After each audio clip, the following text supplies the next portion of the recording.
All right. So we are here with Ira Haberman. Hey, Ira. Hey, how are you? Good. How's it going? It's great. It's All great. right. So we're here. This is our second installment of How Did I Get Here? And exploring kind of a musical journey. Hmm. And so the way I like to start this out, and I've been criticized because it's a little bit of math, is so I'm going to try to do this without getting too math. Imagine there's 100 people from general public and but not just the people just randomly selected people. How many people would music be more important to them than you out of those 100 people? Maybe 10. 10, you think? Not higher? General, Music. remember, some people don't like music, means nothing to them. Yeah, music plays a vital role in my daily life. There's no doubt about it. And I don't think there are as many people who consume as much music as I do, who have as much knowledge potentially as I do. Like I would say Yeah. 10 might be high, 15 is not. Like, No, I'm thinking that you're in the top three. There's two oh, people. I think there's two people that music is more, but that would have been my impression. oh, really? Okay, No, well, I think that no, I don't think you're. I think you're underestimating how important it is compared to the general population. hmm. But that's just me. Um, uh, Oh, I like sports, so that's why. That's the okay. only reason why. So it distracts you a little bit. Yeah, yeah, yeah. Yeah. So I like to. Then my second question is usually your earliest memory musically. Your earliest moment that you said music is important. I was young. I was probably 6 or 7, and my father was a salesman, and he would drive around town, and we would listen to the radio whenever I wasn't in school or on the weekends and what have you. And we would listen to the radio. We would listen to CFRB, we would listen to Chum, and we would listen to Q107. And two things happened when we were listening to radio. The first is I began my extreme romance with the idea, the concept of radio. And the other one was music, and all kinds of different music, whether it was the oldies on 1050 or the real oldies that they used to play at night on CFRB, Glenn Miller and CJCL would have been would CJCL too, to a certain degree, yes, but they had Calling All Britons on CFRB, and there was all kinds of music going on. So the early 80s, it really shaped who I was to become, both from a career perspective and from a music perspective. so starting at 6 to 7 and continuing through your youth. Yeah, my whole goal in life from the time I was 6 or 7 was to become some kind of radio personality. Okay. uh, and and so that's what I really geared everything I did towards in life. When I was 15 or 16, I started a mobile disc jockey company with a friend of mine, and we would do barn bat mitzvahs and weddings and I did Christmas those as parties. well, so I can relate. Yeah, so my musical taste was quite varied, like really varied.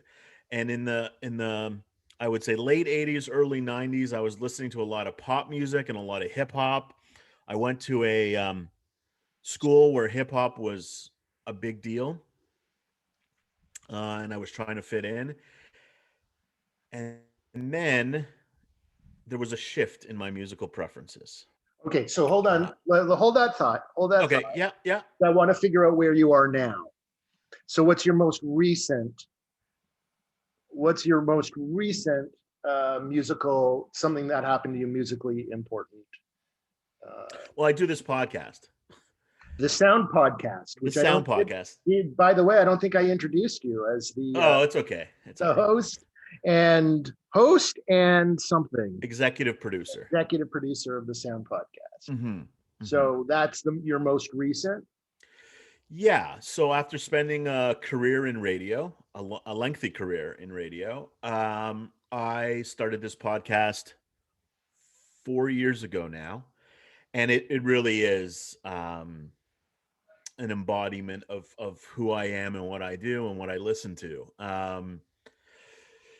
So yeah, it's just as eclectic in terms of music. I mean, it all starts with the Grateful Dead and flows out of the Grateful Dead, but it's a musical experience and something that I spend a lot of time on. All right. So my next question was going to be, I always like to explore kind of, I think for most people that are real music lovers, they're on sort of a musical path. And then there's kind of like an aha moment where it's like, I've been doing this music thing wrong, or not necessarily wrong, but there's a whole venue or whole area or whole genre or whole something that um, kind of just was like, right? So you're saying the Grateful Dead. I'm assuming the Grateful Dead was sort of an important, discovering the Grateful Dead would have been an important pivot point. Yeah, Are there so are there other, before we get into that, other pivot points that you would say, something that just kind of like yeah, redirected yeah. you again, and then we'll explore these in depth, Yeah. So the other pivot point was probably my career in radio started off in talk radio.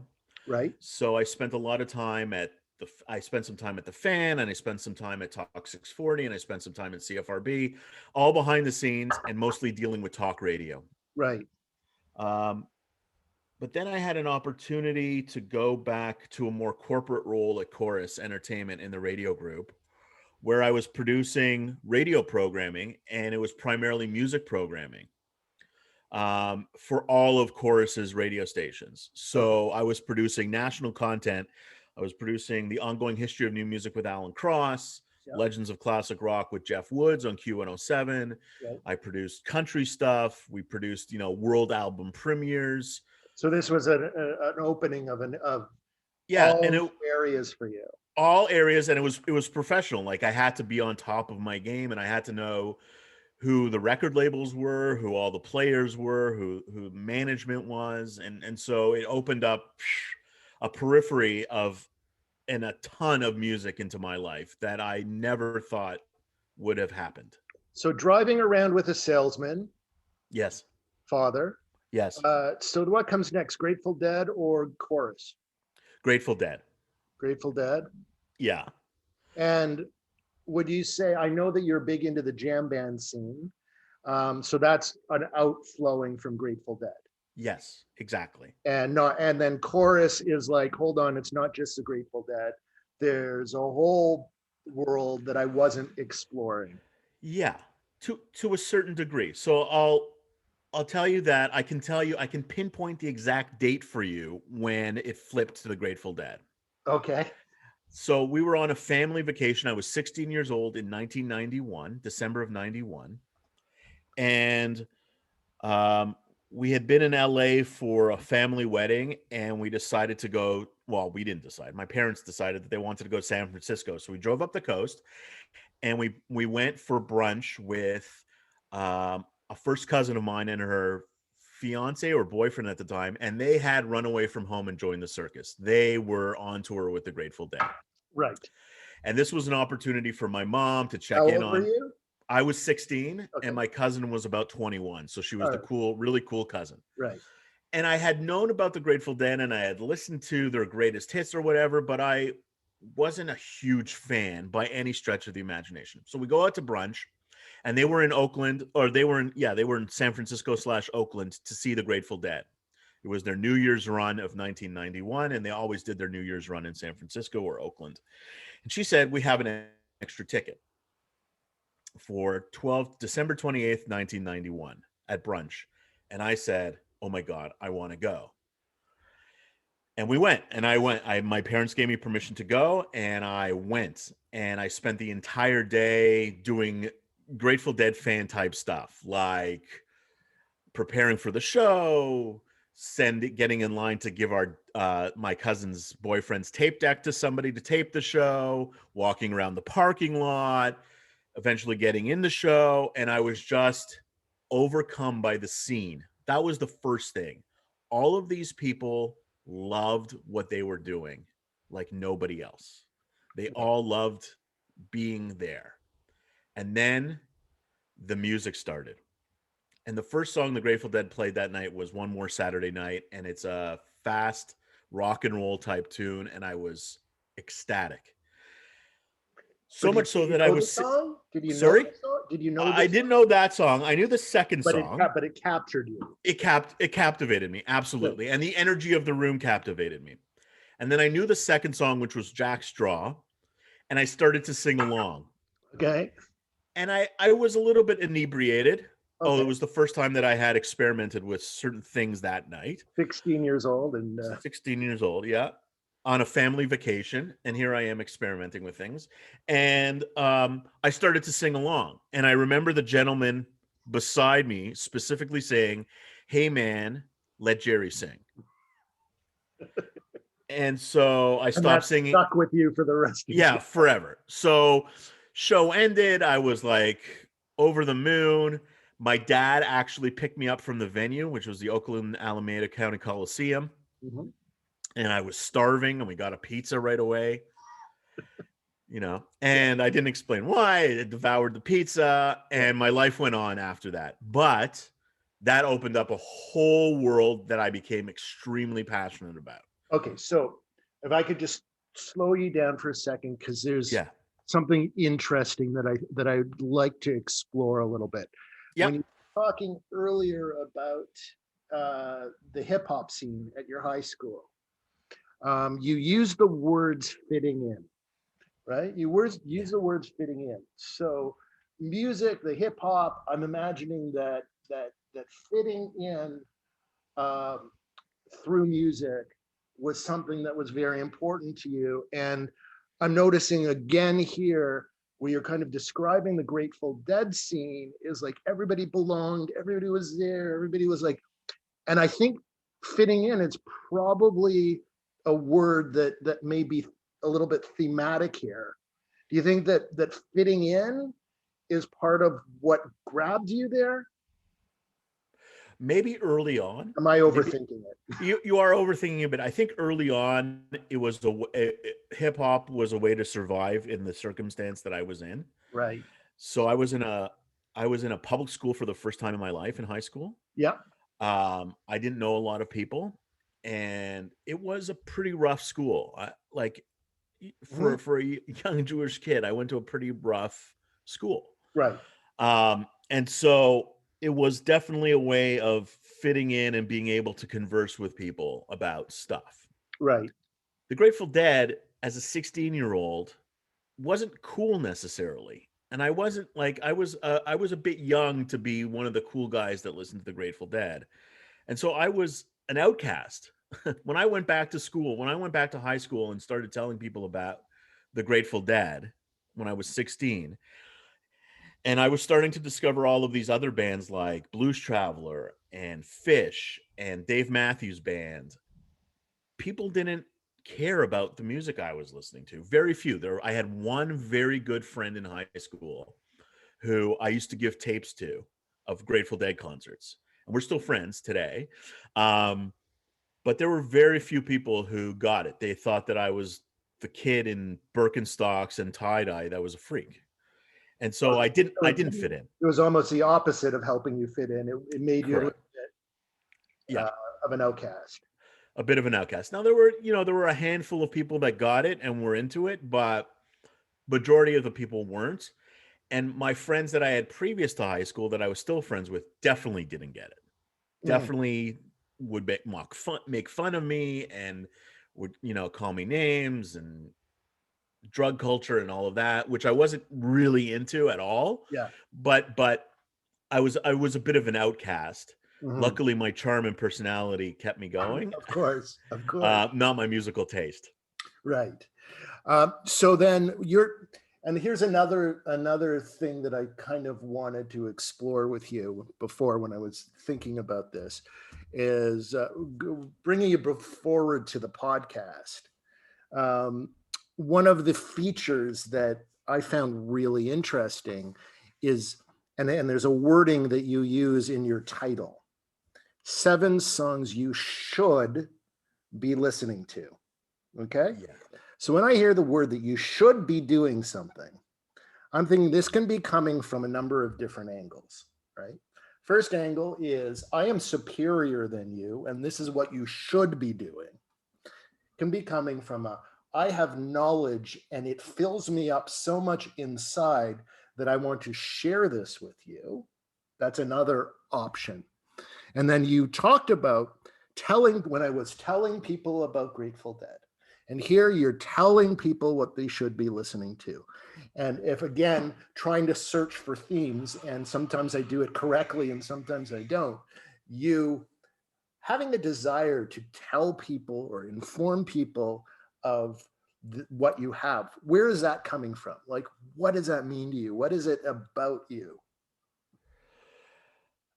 I like to make friends with everybody I meet, and one of the ways that I think I can one of the ways that I like to communicate with people is by telling them something cool, something that I'm into. Right, So I can talk about sports, and I know lots about sports, but I can also talk to them about music. And once they start talking to me about music, invariably they check something out and they say, "Wow, that was cool." And so I became, at a very young age again, a shit filter of what I thought was cool and what people should be listening to. Not because I have exceeding like tons of knowledge, not because I'm better than anybody else, just because I tend to dig for things and I tend to learn about things that are off the beaten path, that aren't, top 40 or aren't regular.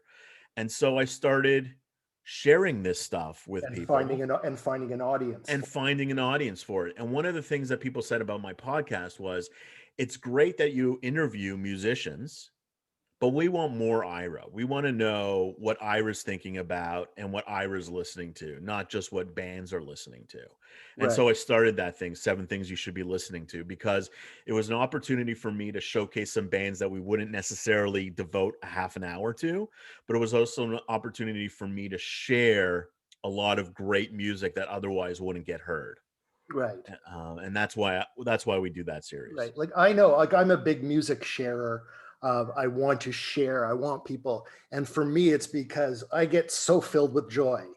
Yeah. Like it's like it's so joyful for me to enjoy this and to cut it, not cut it apart, like to analyze it and figure it out. And I want you to share the same enjoyment from it that I do.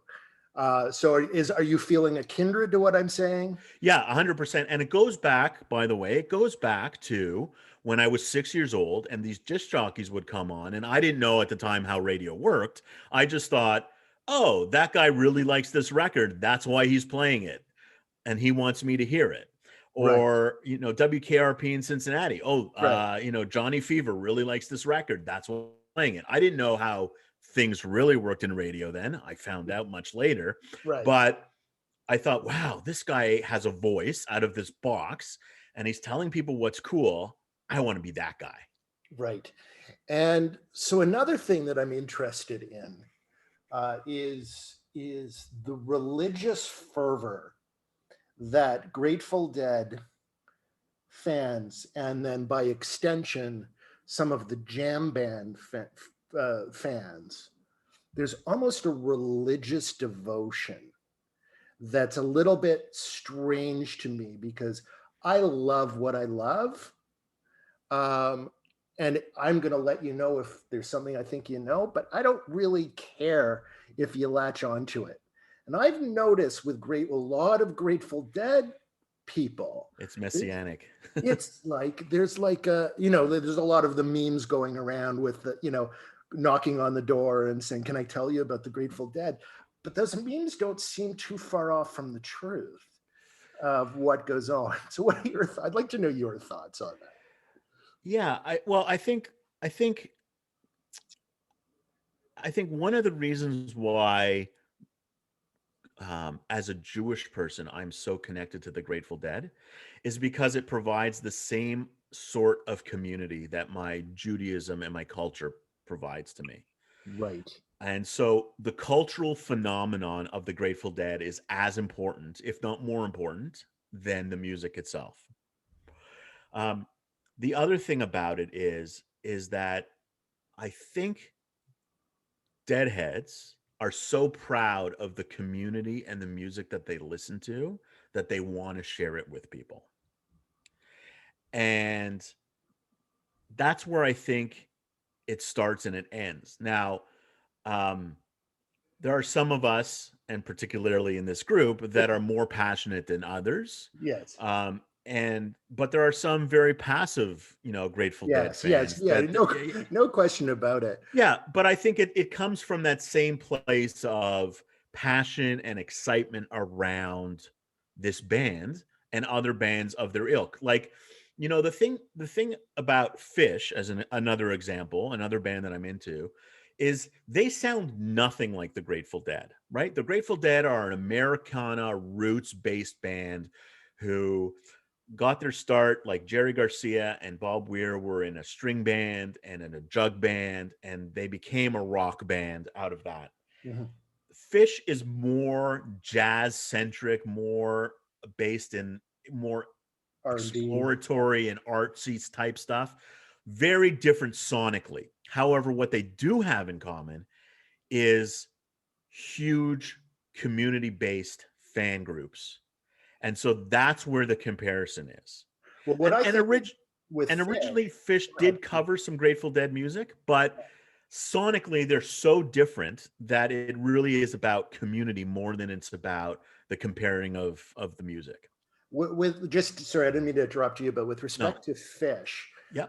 what I've noticed by observing, because a lot of people have spent a lot of time trying to convince me that Fish is everything, and I have really put in a good, honest effort on them to try to understand what they are. Nobody can accuse me of not giving it the chance. Hmm. And we talked about religion and we talked about community. One of the big things about religion is the not only the shared experience of the communal experience, but also ritual, right? The importance of ritual. It's why people are wrestling fans. It's Hmm. why same thing. People are professional wrestling fans, not because of fighting, but because there's a ritual and there's rules and there's this and there's that.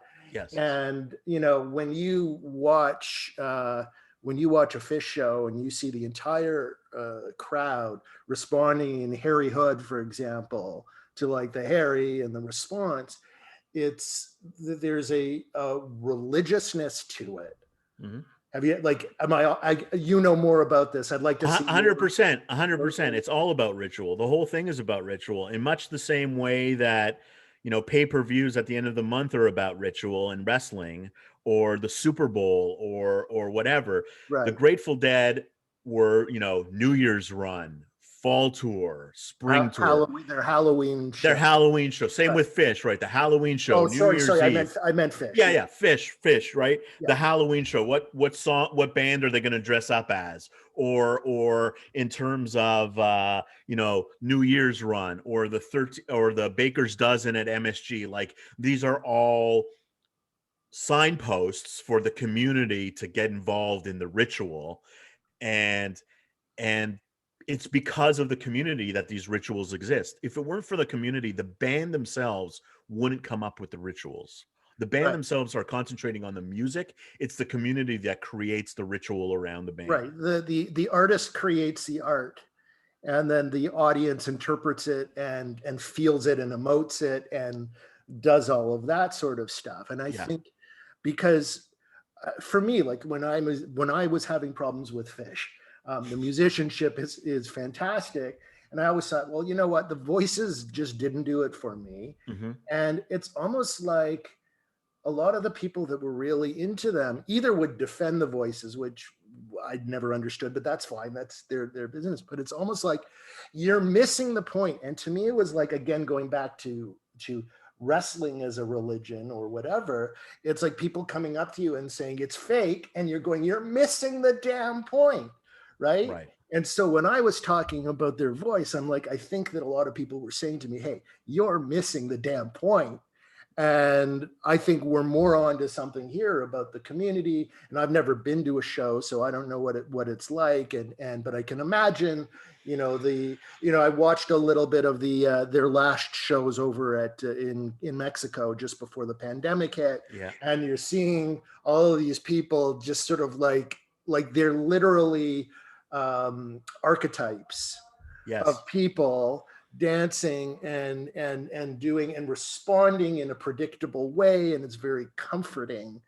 And you know, and but then you take a look at them and they're so experimental, so they go off on their tangents, but it's still very formulaic. So it's weird, it's just weird. And I'm talking and you should be talking because Yeah, I'd like it's your insight into to that. I think what's really incredible about the Grateful Dead community experience and the Fish community experience is that while it is communal, it is extremely important that there are individuals, that you're an individual, that you can express yourself the way you want to express yourself Right. within the community. So there are all kinds of different people in the community.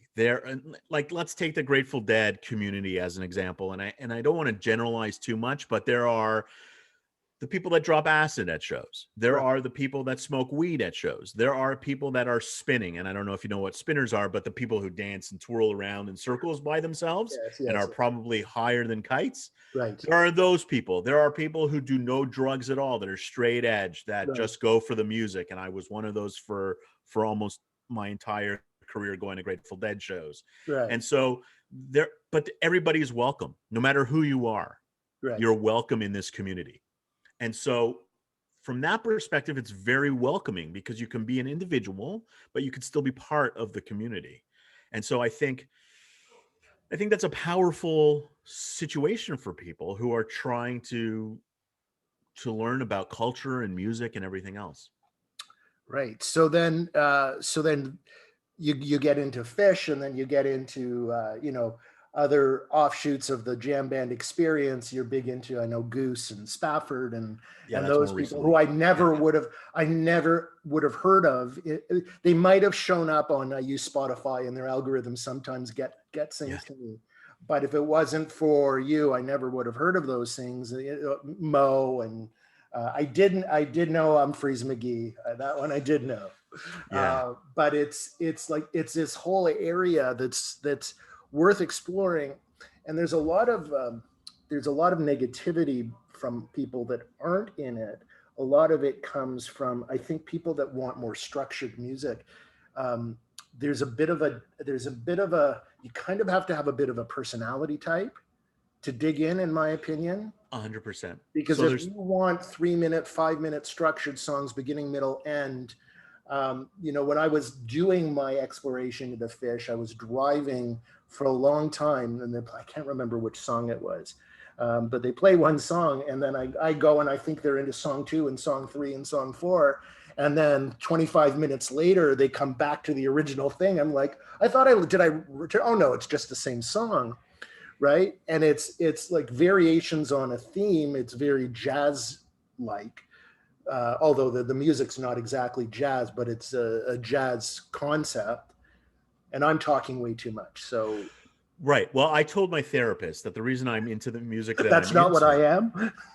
Go ahead. no, I told my therapist that the music I'm into feeds my ADHD because I can't get bored. I can't get bored listening to a Grateful Dead song because it goes on for 18 to 20 minutes and it changes all the time and it's always different. I can't get bored listening to a Fish song because I'm waiting for them to come back after a jam or I'm excited about the jam. It's And so so, interesting because there's others. So sorry to cut you off, but there's others that are like, I can't listen to this song because I get bored, because they want, I guess, the instant gratification or the payoff, or the things are left dissonant, and then they come back 10 minutes later and close the door and finish it off and make you feel whole. yeah, I actually mm, I don't want to say despise, but I don't enjoy as much as I used to chorus verse chorus verse chorus verse Right. unless there's something really cool about chorus verse. Um, and so I when people used to say to me, "Oh, you got to see this band live or that band live," like you got to see Kiss live, and you Right. go to a Kiss show, and you might as well like aside from the fireworks and the theatrics, if you close your eyes, you're listening to the record. That does Right. nothing for me. Right. That's not how I want to Because spend you could have 150. listened to the record. Right. You go to a Grateful Dead show or a Fish show or an Humphreys McGee show, you're guaranteed not to hear anything that's been on a record and nothing that you've ever heard before. It's Yeah. never the same And twice. it's just funny because that's the criticism, Yeah. right? So And that's you're either going to dig that or right. or it's going to turn you off. So Right. I don't know how you're doing on time. I can I'm keep good. I'm good. I can keep going as long as I like the danger of not knowing. To me, that's really exciting. right. And they do And hit some duds sometimes.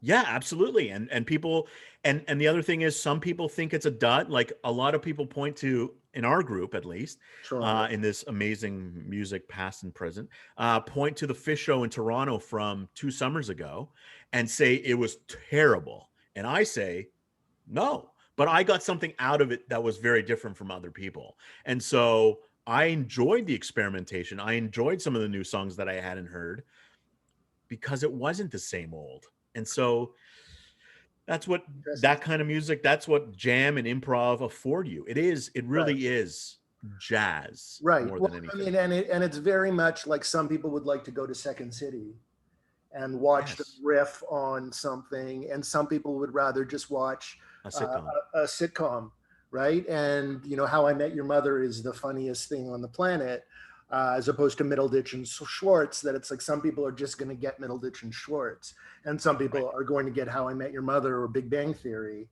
and be incorrect that that is better. But I agree 100%. So right, I agree. Improv for me is always better. So I right, prefer that stuff to right. sitcoms and whatever. Right. And I think there's a, you know, because I know you like wrestling, I'll go back to the wrestling thing. There, you know, there's kind of like a little bit of all of this going on in the good wrestling stuff. Is like the Hmm. really best wrestling stuff is the people that have been allowed to improv and do things. But then you have certain people like Macho Man Randy Savage that scripted everything to a T. So I guess it's like, you know, life is a three-ring circus, and you find which part of the things you like. Yeah. So if I can, so now let's move a little bit to your chorus thing.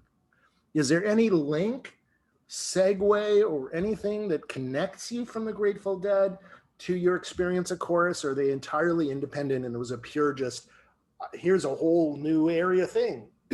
Like Totally different. totally different. Totally. It was a career move more than a passion move. I mean, I'm Right. very passionate about radio, but it was a career thing and it had nothing to do with the Grateful Dead. In fact, I was shunned by many people at the station. I think there, In chorus or in the Grateful Dead community? no.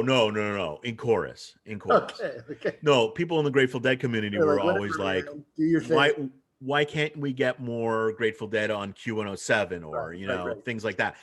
And the thing about commercial radio is it's supposed to feed as many people as possible.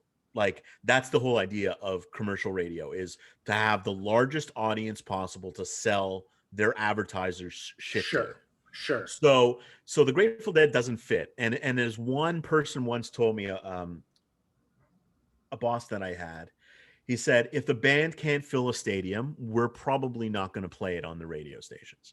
And I Right, said, actually, these bands are the largest touring acts in the world. right. And he's like, well, not in Canada, not in Toronto, blah, blah, blah. And so, good, fair point. And so the radio thing was just, I was a geek on radio and I love music. I genuinely like all kinds of music. And so I was put in this position where I just absorbed it all and I loved it all. But at the end of the day, I would get in my car and I would put in my CD or I would play my own MP3s. And that was work stuff, not what I was listening to at home. Did anything seep through into your like? Was there anything that you go, okay, yeah, this is into my personal life as well? Very little. I think some of the country stuff did. Right, I think bands like Zach Brown bands certainly did. Things that were of the ilk of what I was listening to outside of the radio station did seep in. And the other things that seeped in were I had a better understanding of the Grateful Dead compared to the Beatles, compared to the Rolling Stones. And I actually appreciated the Beatles and the Rolling Stones more, and Bob Dylan more, and the band more, because of my knowledge of the Grateful Dead and how everything kind of connected. Right. Or didn't connect. Or didn't connect, right? Like Britpop and like the stuff that we were playing on the Edge that Right. I wanted no part of, or any of the top 40 stuff that I did as part of my job. And I did, I think, really well, but I wanted no part of personally when I got into my car. Because you weren't passionate. I wasn't passionate about it. But I learned so much that I was able to parlay that into what I'm doing now. So yes, I talk to a lot of jam bands, but I also talk to a lot of bluegrass bands, and I wouldn't have had the foundation of knowing what bluegrass was if wasn't somehow attached to country music, and I didn't understand Nashville, and I didn't understand how Nashville works, and I didn't understand Bill Monroe and all the country greats that came before Green Sky Bluegrass and all of that, and the traditions of country and the traditions of blue. None of that would have happened for me had I not been in radio. And so radio became a great school for me, a school of rock, so to speak, or a Yeah. school of music, so that I could figure out where my own musical taste fit and how it worked compared to Right. the Right. rest of the population. And the new grass or the bluegrass is a really compelling area that, you know, people with the I don't like country concept in their head um, might listen to that and go, yeah, this is really cool. And you kind of go, well, it's kind of country. It's like, you know, I think one of the first things that I posted in the music group that you referred to, Amazing Music Group, was like, so you don't like country? Do you like John Denver? No. Do you like Kenny Rod? Or yes. Do you like Kenny Rogers? Yes. Love Dolly Parton. Yeah, love Jolene. What about country music? No, don't like country music. Yeah. So the country music in the early 90s, late 80s kind of did this thing where it turned into new country. And so you Garth get, Brooks thing, yeah, even Shania Twain, more Shania Twain. Shania Twain and then Taylor Swift and sort of Right. what we have now.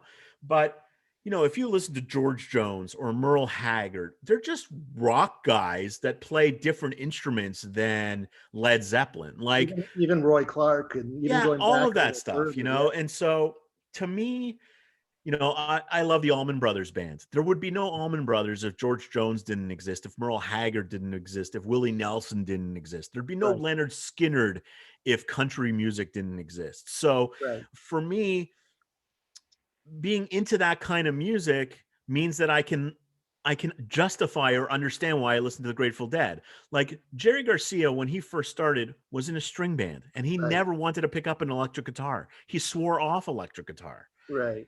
And so I get why he loves Bill Monroe. I understand why he was in a bluegrass band prior to and during the Grateful Dead. I get all of that now because I have an appreciation for the same sorts of things that Jerry had an appreciation for. Maybe not to the same extent because I'm not a player, but it comes full circle, and it always comes full circle. But my circle happens to have the Grateful Dead in the middle.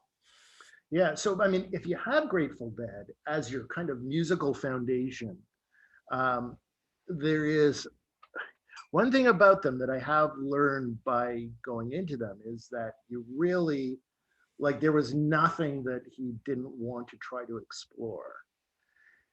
Because I think Jerry had and the band itself had a real love of music as a concept, right? Music as the world is filled with musicality and you know, a little bit of jazz, sure, a little bit of country, sure, a little bit of rock, whatever psychedelic is going on. All right, I'll try that out a little bit and make it into this interesting conglomeration. And The story that's always told about the Grateful Dead is, imagine you have a hand with fingers, yeah, and each finger is playing a different instrument, but it's all part of the hand. And right, so it all comes together and works, right? And right, so the Grateful Dead, the members of the Grateful Dead, this is what's not explored nearly as much as it should, all have their own influences. Phil Lesh, the bass player, yeah, was a classically trained classical musician, and right, he actually didn't even know how to play bass when he joined the band. right, Mickey Hart one of the two drummers is very into world music and knows all of the drummers and drumming from around the world. That's his passion. Bob Weir was a very much into early country music. Um, Not bluegrass necessarily, but country, like the Haggards, like that type of stuff. Right. Jerry was into bluegrass and then rock and experimenting. What really happened for the Grateful Dead, why they kind of moved off of bluegrass and all of that, was the acid tests and being part of the acid community. Right. And Woodstock and all of that stuff. And even before, like San, 67 to the San 68, Francisco scene, or they hate. yeah, but they weren't part of the peace movement. So that's another thing. Like, they were very apolitical on purpose. And so they did the acid test because it was an opportunity for them to get out and play and hone their chops. Mhm. They had a piano player at the time named Ron Pigpen McKernan, who was very into R&B and blues. So they originally were more of an R&B and blues focused band with a little bit of sprinkling of country and stuff. But they continued to mold this thing, and they became this multi-genre. No, one of the reasons why record labels didn't understand them was because they couldn't fit anywhere. They really Right. didn't fit, and they weren't getting any radio play because they didn't fit anywhere. Right. And so And they they didn't want to evolved. commit playing, a radio station wouldn't want to commit playing one single, and then their next single is kind of like doesn't fit their format. And then it's like, well, we can't build any momentum with this band because we're going to have to play on this on one station, and that song's going to have to go on this different station. So I And they think, hated being in the studio, by the way. They hated having to create music in the studio. They thought it was a farce. They were dropped by the label, except they owed the label a lot of money, so that they had to continue to make records in the studio. But they hated that whole thing. They wanted to be free and on stage to experiment the way they wanted to experiment. right. But eventually, I mean, their success story almost comes after their success, right? Yeah, so they had a big hit in '87. Touch of Right. Grey was their big Right. hit. And then, And that's when it really became part of the American consciousness, that this is the band that people have been telling us about for 20 years or so, right. and only now have they exploded. And it's actually that explosion, that sort of jumping of the shark, that created, several problems for the band, like people rushing venues and breaking into venues and people dying at concerts Right. because they were trying to get into venues and all of that. But they didn't want any of that. It just, circumstance created it, but it's Right. not what they were about at Right. all. And so a lot of people find like a little disturbing, Yeah. frankly. And, I'm somebody that followed music a long time, and Grateful Dead was always like, okay, the Casey Jones and a Yeah. bunch of strange people that follow them around, and I don't exactly know why. Yeah. Right. So that was like the public persona of everything. And then you go and you realize there's this deep culture. You always knew there was some deep culture, and it just wasn't my area. So it's like weird. It's interesting to examine. I think what gets lost in the veneer of it all, or the perception of it all, is how amazingly talented musicians they were, but also Right. songwriters. Mm-hmm. So, in my opinion, Robert Hunter, who was the writer of all of the Jerry Garcia tunes. So Jerry had this guy named Robert Hunter who he was pals with, and he was a beatnik with in San Francisco. They wrote 80% of the Grateful Dead canon, and their music is underrated. I would put Robert Hunter Garcia pieces up with Dylan pieces, Mm-hmm. or up with Leonard Cohen pieces. And a lot of people I talk to have said that they haven't gotten their due, and they will eventually get their due, because this is material that's lasted that long Right. and is as good as that material, if not better. And I We're don't kind of, think, I think we're heading into an era of like music from when we were kids. It's like the cream is still rising to the top and being Mhm. shook out. Well, that's because today's music is, and I hate to sound like an old person, but there's nothing inventive about today's music. There's nothing exciting when you turn on the radio. There's nothing excites me about auto tune and misogynistic lyrics. Like, sorry, like, Like that doesn't Well, excite me. I have other theories, but uh, on the radio, yeah, on the radio, I agree with you And there. so there's so much good music being made, and a lot of it falls from people who used to make good music. Right, but now That's where I was going was we're kind of figuring yeah, out, like you've got like Beethoven and you've got Bach and you've got all this stuff that centuries later is still popular, and Elvis is reaching the point that you can go, yeah, that really is a classic, not just whatever you're looking. nostalgic. Queen, yeah, that really is a classic, and things like that. That's going to last forever. And the Grateful Dead may be chugging along, but I think they're moving in that direction, and in terms of that recognition, and it still may take some time. Yes, but there are a few things that have come to light. So a few things. One, there are more famous people that are into the Grateful Dead or Fish than ever before. Correct. And so there are people like Katie Tour, who works for CNBC, who quotes lyrics when she's going off the air, Fish lyrics when she's going Right, off the right. air.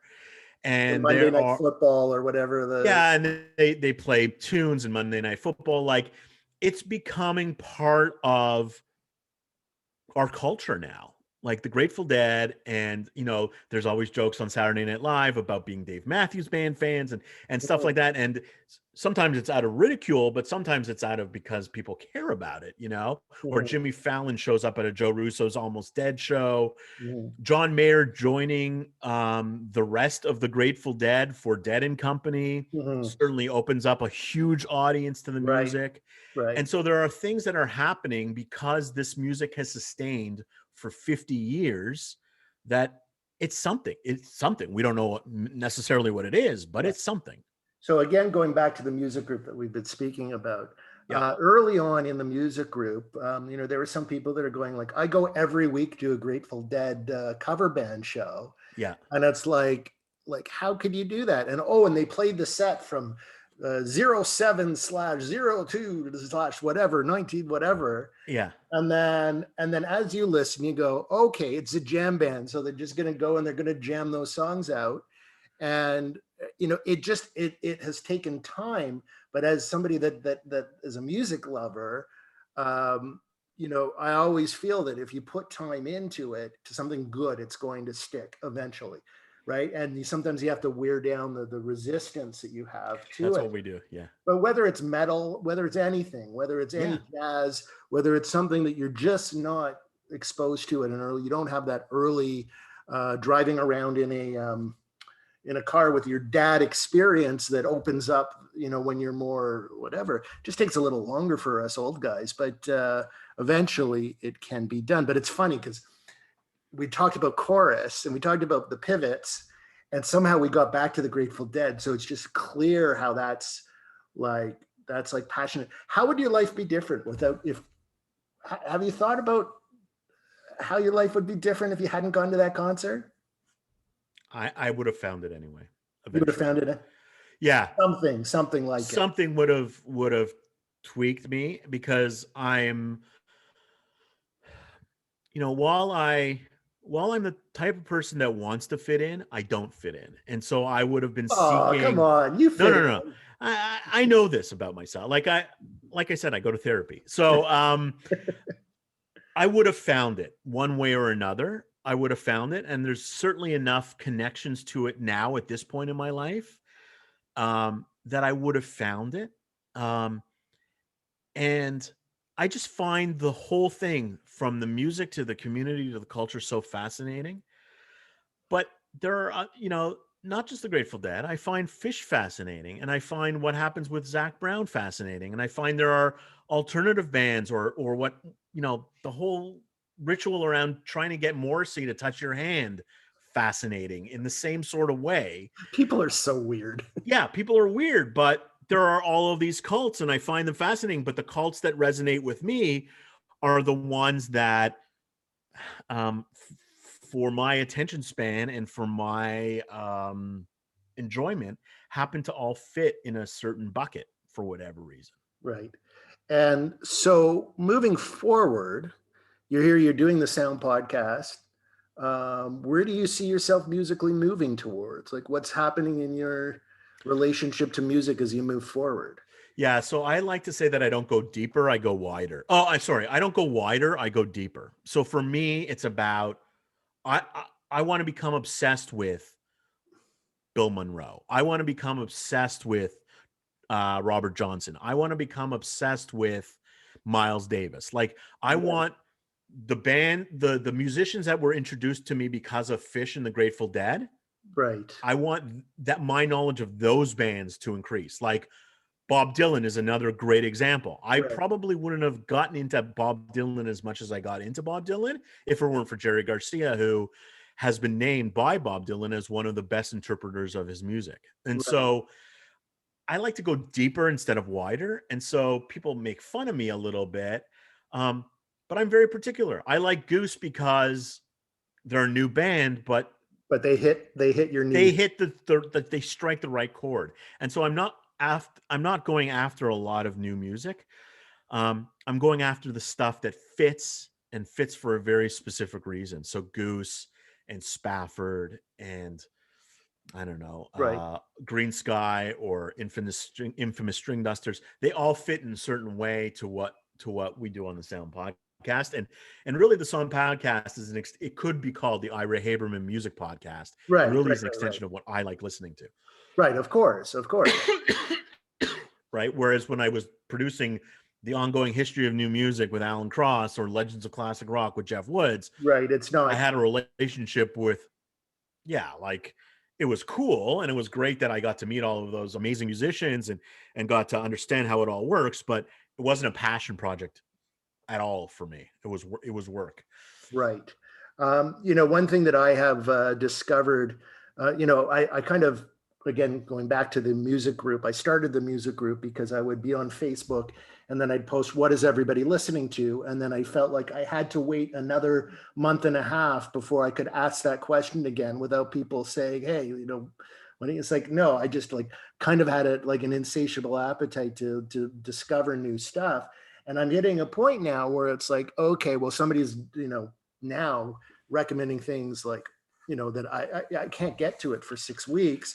So now you're starting to go, well, what do I really like, what really makes me happy, and how can I, and yes, I want to go new, but I want to figure out where that in that new area I don't need to explore everything that comes across my desk Yeah. and like go on a superficial level. I want to dig my heels into things. Haven't really had a chance because some of the things that I'm running that kind of take up time and take up listening time, and I'm reviewing all this crap. But So you make a couple of really good points about music discovery and how it's changed for us, especially I think people who are in our age bracket, let's say Gen X. yeah, We used to go to the record stores and see what staff recommended, staff picks. yeah, Our radio stations used to be much better about playing music out of normal rotation, and we would be introduced to new bands, Spirit of the Edge or Spirit of Spirit of Music, I think was yeah. what the Edge was called at one time. I should know that. So, um, Yeah, spirit, something spirit. I know you said. yeah, yeah. So anyway, that's changed. And what has happened at the exact same time as that shift has happened is there has been explosion of music and having access to explosion of Right. music And low cost. and low cost and not knowing where to turn. And so that's where, You need an aggregator. well, you need an aggregator, but you also need somebody to tell you what's good and what's not good. You need a shit Right, filter.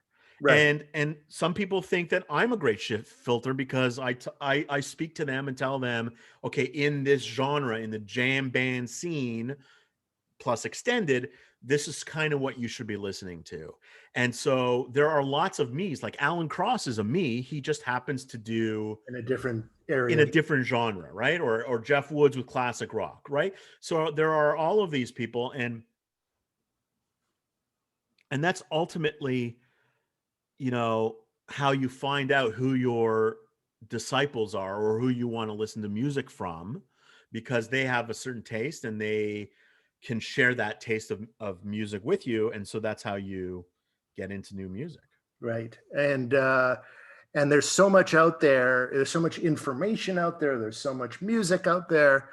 And I think the big challenge of our time is just music and elsewhere is to figure out how to cut out the crap and how to there's so much noise but there's so much um, depth of content, like really good, juicy stuff that's going to make you feel something. And having people like you to help point in the direction, be the great oracle of music in an area is really worthwhile. I think the group affords that. And what I really appreciate, and I often say this, it's not that you have to have the same taste in music as me. It's that you have to have taste in music, that you have to have Respect for music and a love of. a love of, right? So like you and I don't necessarily see eye to eye on stuff. Some stuff I think we agree on. Yeah, But what I appreciate about you, what I appreciate about Tima, what I appreciate about Lonnie, these are group members, by these the are way. all group members, is that they're passionate about their music, and so that interests me to learn more about it. And Right. so if Lonnie wasn't going on and on about Primus, or Corey wasn't going on and on about some death metal band, I probably wouldn't give a shit. But because they're so passionate about it, it's worth checking out, even if it just gets no, like That's pretty right. quickly. It's That's worth right. checking out because maybe they'll turn me on to something because they're so passionate about it. I want to listen to it. So for me, if you're vanilla, if you think that listening to Chum FM is a good time, I know where you are on the on music and passion. I Right. know where you are if you listen to the CBC. Um, I I don't hang out with you because that's boring to me. I want to learn more, and it doesn't necessarily have to be the Grateful Dead, but you have to be passionate about it. And the people that are passionate tend to be the best purveyors of good music.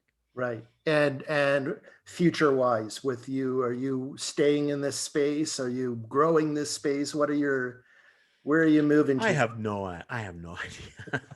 So Just I do some trying to hang I out. do yeah, I do some media consulting and I do podcast consulting because what I've done is I've built a machine that works really well and I can help people build machines for their businesses. And so I have a whole business around podcast creation and I really enjoy that because I learn more about the world around me, not just music. Um, I don't know. The sound podcast will always exist in one form or another, but I don't know what's going to be 5, 10 years Yeah, and from yet, now. but your love for music is not something that's going away. Insatiable appetite for Yeah. music. Now, so I'll go back to the question. Do you still think that do you still think that 15 people would have more passion about music or more love than music in a group of 100? Okay, you convinced me, or I convinced myself. Yeah, Yeah, I don't know. Like, I guess it depends on the circles you're around. Like, I think about the circle that I that's am right. friendly with, and they're pretty big music geeks.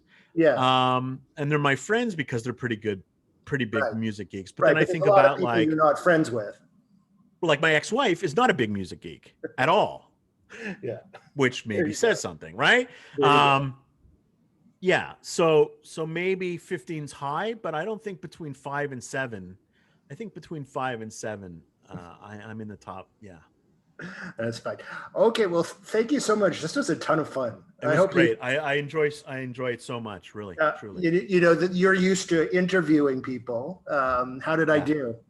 You did great. You did It's my absolutely. second. You disarmed me. You did all of the things It's my great. second interview ever. So You're a star. I'm a star. I'm a natural. All Yeah. right, Ira. Thanks. Thanks a Be well. lot. Okay. All right, you too. Thank you. Grateful for the opportunity. Cheers. Okay, take care. Bye bye.